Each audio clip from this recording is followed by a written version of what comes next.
بسم اللہ الرحمن الرحیم۔ سرزمین مکہ جہاں سب سے پہلے حضرت آدم علیہ السلام آئے اور حضرت جبرائیل علیہ السلام کے ساتھ مل کر خانہ کعبہ تعمیر فرمایا۔ نبی آخر حضرت محمد مصطفیٰ صلی اللہ علیہ وسلم اسی شہر میں پیدا ہوئے، اور اسی شہر میں جب آپ صلی اللہ علیہ وسلم نے دعوی نبوت کیا تو عرب قبیلے کے دو اشخاص آپ کے دشمن بن گئے، جنہوں نے آپ صلی اللہ علیہ وسلم کو بہت تکالیف اور اذیتیں دی۔ یہ ابو جہل اور ابو لہب تھے۔ عام طور پر لوگ ابو جہل اور ابو لہب کو ایک شخص تصور کرتے ہیں، جبکہ ایسا نہیں ہے، اور کچھ لوگ ان دونوں کو حضور پاک صلی اللہ علیہ وسلم کا چچا سمجھتے ہیں، جبکہ ایسا بھی نہیں ہے۔ ابو جہل، جس کا اصل نام عمرو بن ہشام تھا، قریش خاندان سے تعلق رکھتا تھا، لیکن اس کا حضور نبی کریم سے کوئی قریبی رشتہ نہیں تھا۔ بعض لوگ ابو جہل کو آپ صلی اللہ علیہ وسلم کا چچا سمجھتے ہیں، اور یہ بات تاریخی اعتبار سے بالکل غلط ہے۔ وہ اس لیے کہ آپ صلی اللہ علیہ وسلم جناب عبداللہ کے بیٹے اور جناب عبد المطلب کے پوتے ہیں، جبکہ ابو جہل کا عبد المطلب سے کوئی خونی رشتہ نہیں ہے، اور ابو جہل نہ ہی ہاشمی خاندان سے ہے۔ دراصل ابو جہل مخزومی قبیلے کا فرد تھا۔ اس طرح مخزومی اور ہاشمی قبیلوں کا آپس میں کوئی قریبی تعلق نہیں تھا۔ ابو جہل کا شجرہ نسب کچھ یوں تھا: ابو جہل بن ہشام بن المغیرہ بن عبداللہ بن عمر بن مخزوم القرشی المخزومی۔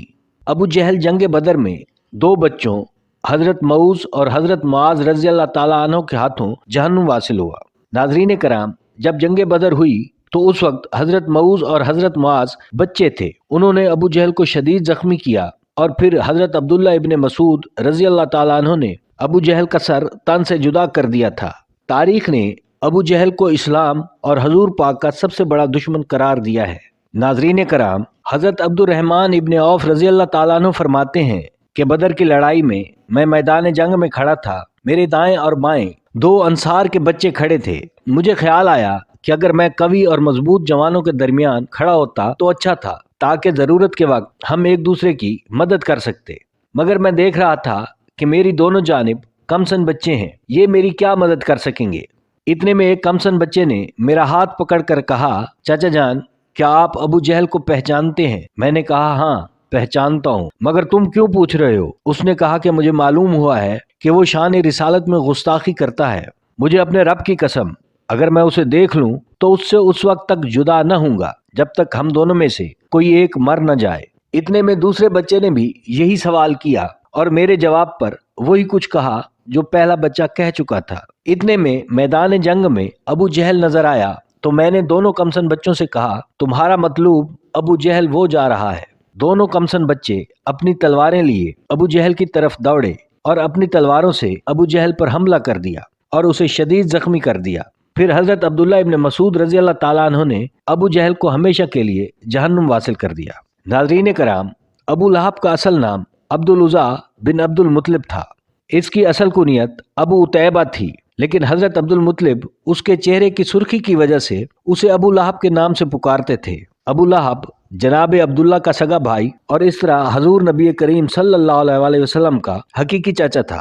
جب حضور نبی کریم کی ولادت ہوئی اور اس کی خبر ابو لہب کو پہنچی تو ابو لہب بہت خوش ہوا، اور اس نے اپنی صوبیہ نامی لونڈی کو اس خوشی میں آزاد کر دیا تھا۔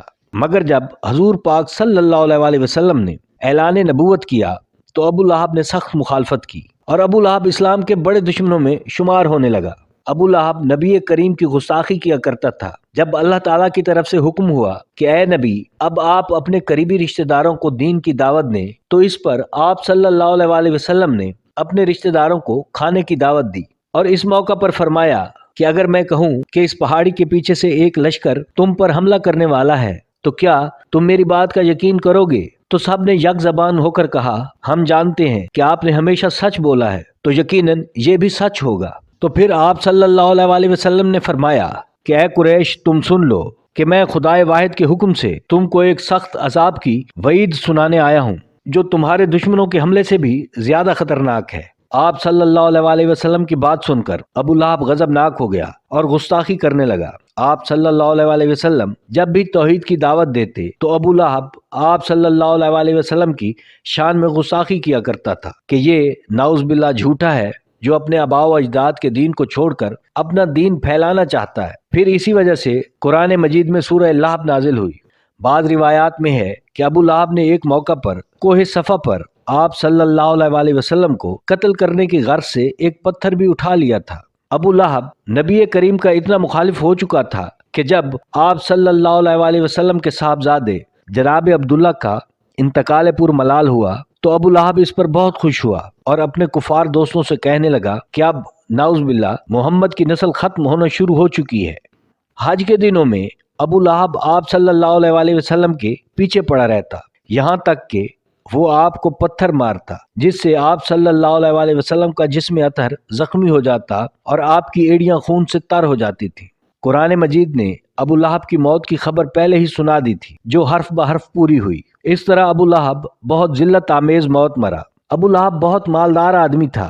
جب اسے اللہ کے عذاب سے ڈرایا جاتا تو وہ کہتا کہ میں آخرت کے دن مال اور اولاد کا نذرانہ دے کر عذاب سے بری ہو جاؤں گا۔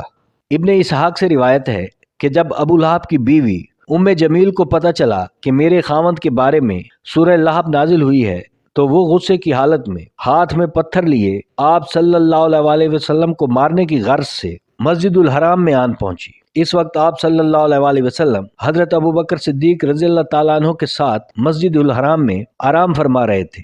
اللہ تعالیٰ نے ام جمیل کی آنکھوں پر ایسا پردہ ڈالا کہ اسے حضرت ابو بکر تو نظر آئے مگر حضور نبی کریم جو ان کے ساتھ لیٹے تھے وہ نظر نہ آئے۔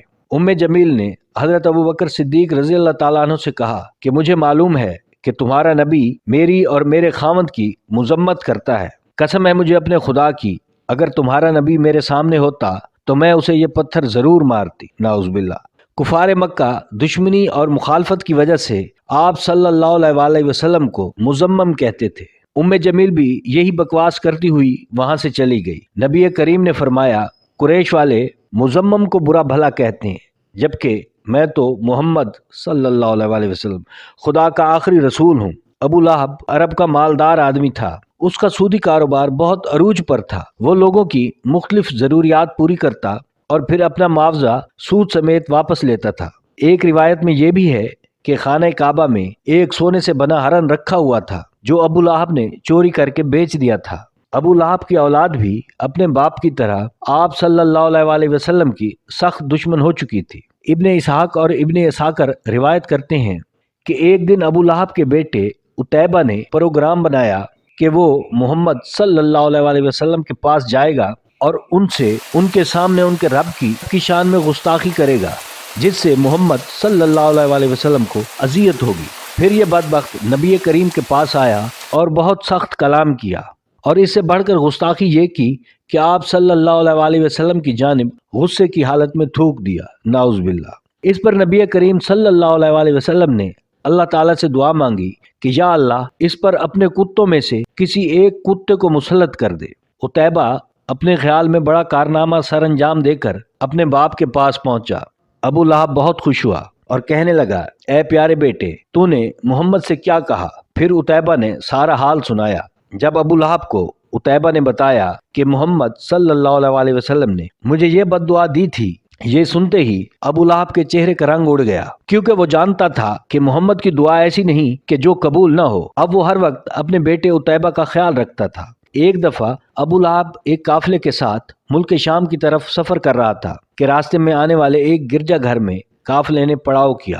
وہ سفر جاری رکھتے مگر یہ گرجا گھر جنگل کے قریب تھا اور جنگل درندوں سے بھرا ہوا تھا، اسی لیے قافلے نے یہاں پڑاؤ کرنا مناسب سمجھا۔ اب ابو لہب کو بار بار نبی کریم کی بد دعا یاد آ رہی تھی۔ ابو لہب گھبرا گیا اور قافلے والوں سے کہنے لگا کہ میرے تم پر بہت احسانات ہیں، تو میں تم سے ان احسانات کا بدلہ کچھ یوں لینا چاہتا ہوں کہ آج رات میرے بیٹے عتیبہ کی حفاظت کی جائے۔ پھر ابو لہب نے کہا کہ تم اپنا سارا ساز و سامان گرجا گھر کے صحن میں رکھ دو اور سب سے اوپر میرے بیٹے عتیبہ کا بستر لگا دو اور سامان کے ارد گرد سو جاؤ۔ پھر قافلے والوں نے ایسا ہی کیا۔ رات کو جب سارا قافلہ سو گیا تو جنگل سے ایک شیر آیا۔ شیر نے سب قافلے والوں کے چہرے سونگھے اور کسی کو کچھ نہ کہا۔ آخر میں شیر سامان کے ڈھیر پر چڑھ گیا اور عتیبہ کے چہرے کو سونگھا اور پھر اسے چیر پھاڑ دیا۔ ابو لہب کا رو رو کر برا حال تھا۔ وہ کہے جا رہا تھا کہ مجھے پتا تھا کہ میرا بیٹا محمد کی بد دعا کے بعد اب بچ نہ سکے گا۔ ناظرین کرام، عتیبہ کے بعد ابو لہب اور اس کی بیوی ام جمیل کا انجام بھی انتہائی عبرتناک ہوا۔ کیونکہ قرآن مجید کی سورہ لہب میں اللہ پاک نے ان کے لیے عذاب کا فیصلہ سنا دیا تھا۔ جنگ بدر کے 7ویں روز ابو لہب چیچک کی بیماری میں مبتلا ہوا اور اسی بیماری سے اس کا جسم گل سڑ گیا اور ابو لہب واصل جہنم ہو گیا۔ ایک روایت میں ہے کہ ابو لہب کو ایک ریشے دار دانہ نکلا جو پھٹا تو اس سے مزید دانے نکلے، پھر ان دانوں سے بدبو آنے لگی، تو ام جمیل اور ابو لہب کی اولاد نے فیصلہ کیا کہ ابو لہب کو گھر سے نکال کر کسی ویران جگہ منتقل کر دیا جائے تاکہ یہ بیماری کسی اور کو نہ لگ جائے۔ پھر انہوں نے ایسا ہی کیا اور ابو لہب کو ویران جگہ اکیلا چھوڑ دیا گیا، جہاں وہ اس بیماری کی اذیت میں 7 دن رہا اور پھر جہنم واصل ہو گیا۔ ابو لہب کی لاش کئی دن تک ایسے ہی پڑی رہی۔ اس کی لاش کے قریب اس ڈر سے کوئی نہ جاتا تھا کہ جو بھی گیا اسے یہ بیماری لگ جائے گی۔ جب لاش کی بدبو علاقے میں پھیلی تو علاقے والوں نے ابو لہب کے گھر والوں کو آر دلائی۔ تانوں سے تنگ آ کر ابو لہب کے گھر والوں نے کچھ حبشیوں کو اجرت دے کر لاش اٹھوائی، جنہوں نے لاش کو لمبی لکڑیوں پر رکھ کر ایک گڑھے میں پھینکا اور اوپر سے دور کھڑے ہو کر لاش پر یوں پتھر پھینکے جیسے کہ سنسار کیا جا رہا ہو۔